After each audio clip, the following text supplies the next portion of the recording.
We had one public representative in the whole of South Africa at that point. In kyk hoe lyk ons nou. But believe me, no one would ever have said in their wildest dreams that within my lifetime the National Party would be gone. And it is. And let me make a prediction. Because the ANC doesn't know what it stands for anymore, because it can't revert to principles, because it hasn't got any, believe me, in my lifetime I will see that party die too.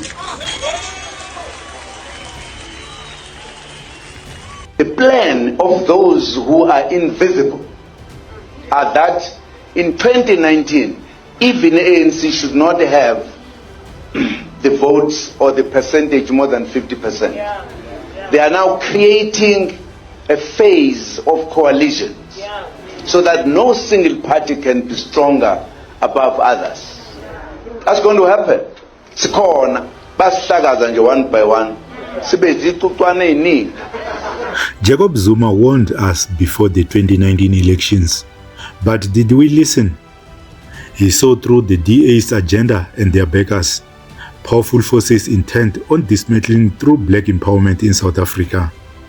Today, we dive deep into how these forces are playing out in real time and why the MKP might be the last hope for marginalized black South Africans. Welcome back to Inkari. It's time. I'm Gondos, and in today's episode, we are tackling the complex web of political power, hidden agendas, and the role of white monopoly capital. Jacob Zuma, long before the recent crisis, warned us about the DA's real intentions. As the ANC loses ground, many of us are starting to wonder, was he right all along?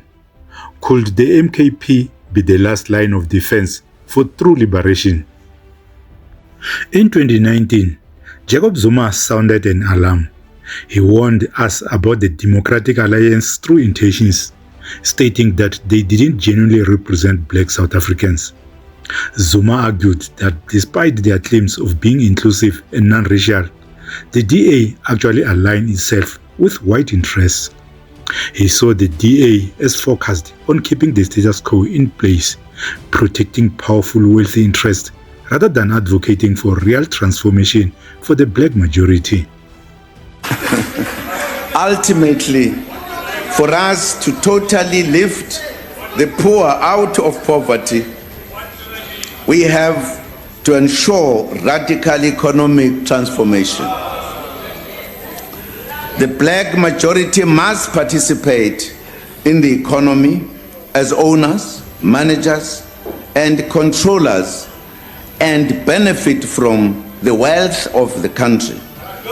They should not be workers only.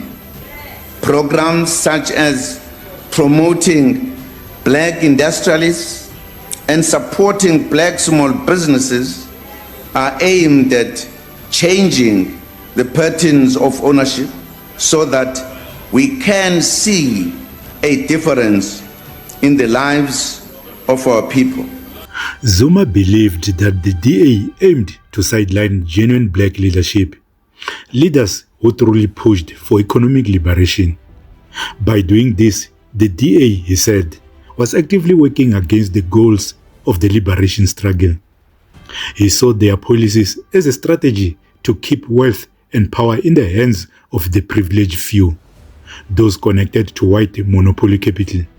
According to him, this wasn't just a party in opposition, but a party defending entrenched privilege and wealth, a move he felt undermined black empowerment. And it doesn't stop there. Zuma and others have pointed to the influence of white monopoly capital on our political system. What does that mean? Essentially, it's about how big business and financial powerhouses allegedly manipulate politics to maintain control and protect their interests. One strategy they are accused of using is funding smaller black political parties. The goal? To dilute the ANC's support base, creating divisions that weaken the party's ability to govern strongly. These tactics, they say, is designed to keep any truly progressive black movements like the EFF away from government power. By spreading financial support around, white monopoly capital could ensure that unity among black-led parties is fractured and that meaningful change remain elusive. It's a game of chess where influence and money are the pieces and the stakes are the lives and future of millions of black South Africans. Then there's Helen Zille. Her recent statements have added fuel to these suspicions. Some of her comments appear to confirm what Zuma and others have been warning about. Zille has reportedly acknowledged that the DA has connections with big business and conservative groups, including AfriForum and Solidarity. MK.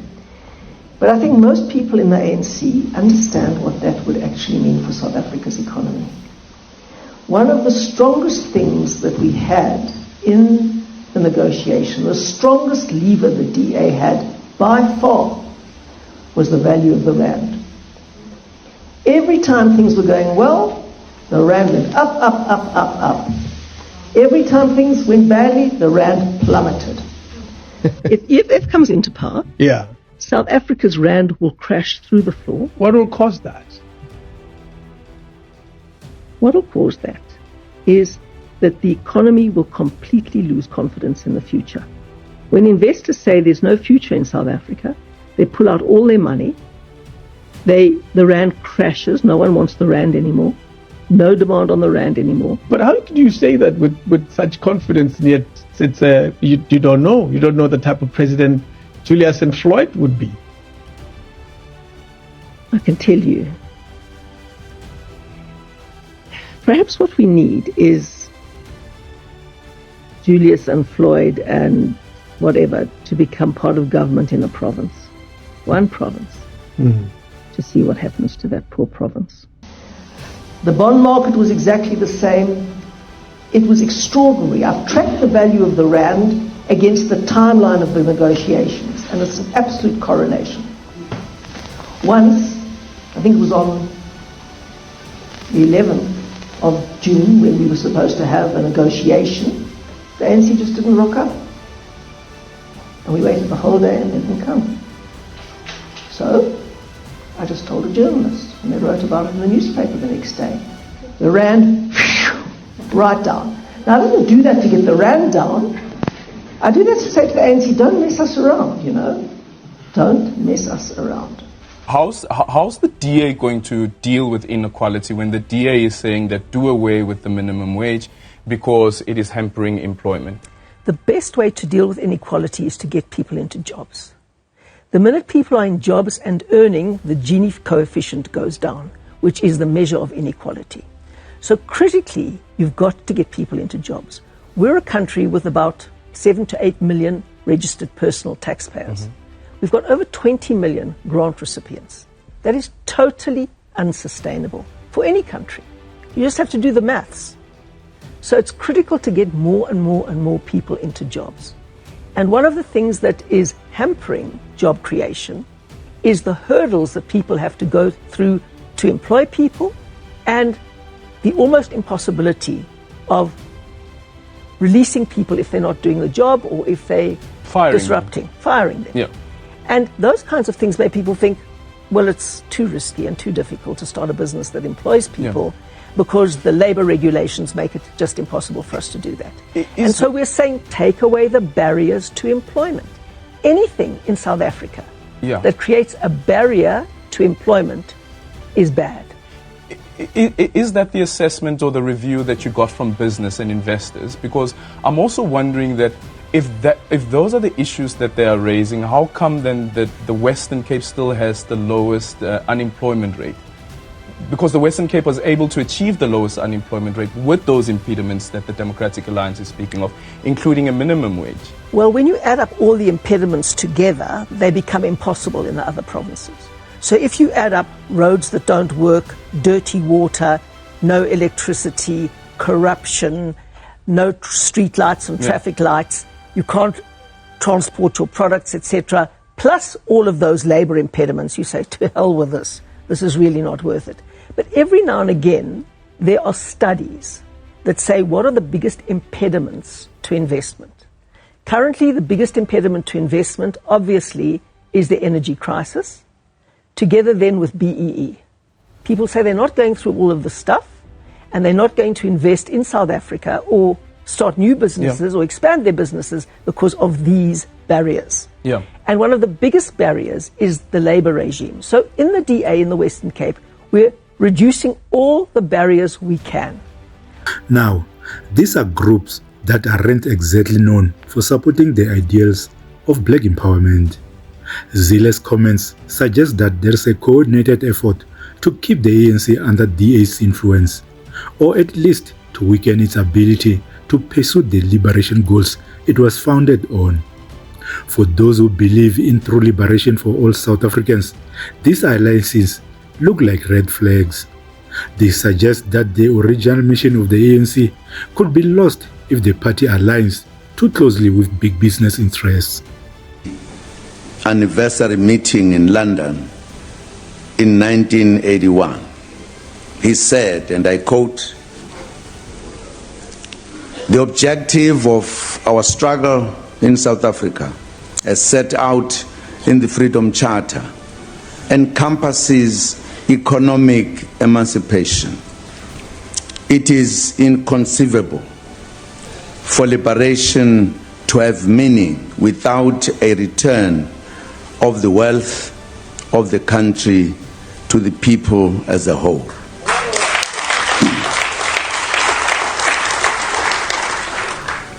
To allow the existing economic forces to retain their interests intact is to feed the roots of racial supremacy and exploitation, and does not represent even the shadow of liberation.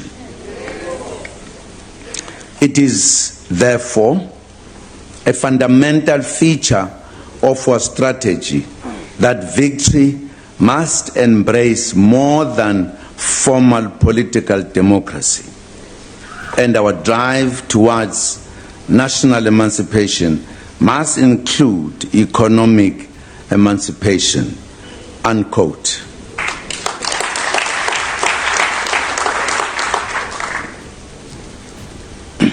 What do we mean by radical social economic transformation? We mean fundamental change in the structure, systems, institutions, and patterns of ownership, management, and control of the economy in favor of all South Africans, especially the poor, the majority of whom are African and female. Keep on asking questions. What is meant by radical socio-economic transformation? I want you to listen very carefully. What we mean is nothing like a ho-ho or anything beyond what is before us. By radical socio-economic transformation, we mean the fundamental change in the structure, systems, institutions, and patterns of ownership, management, and control of the economy in favor of all South Africans, especially the poor, the majority of whom are African and female. He urged local government to be at the forefront in the implementation of this policy. We cannot say it is all fine when there is extreme poverty and extreme richness. The gap must be closed.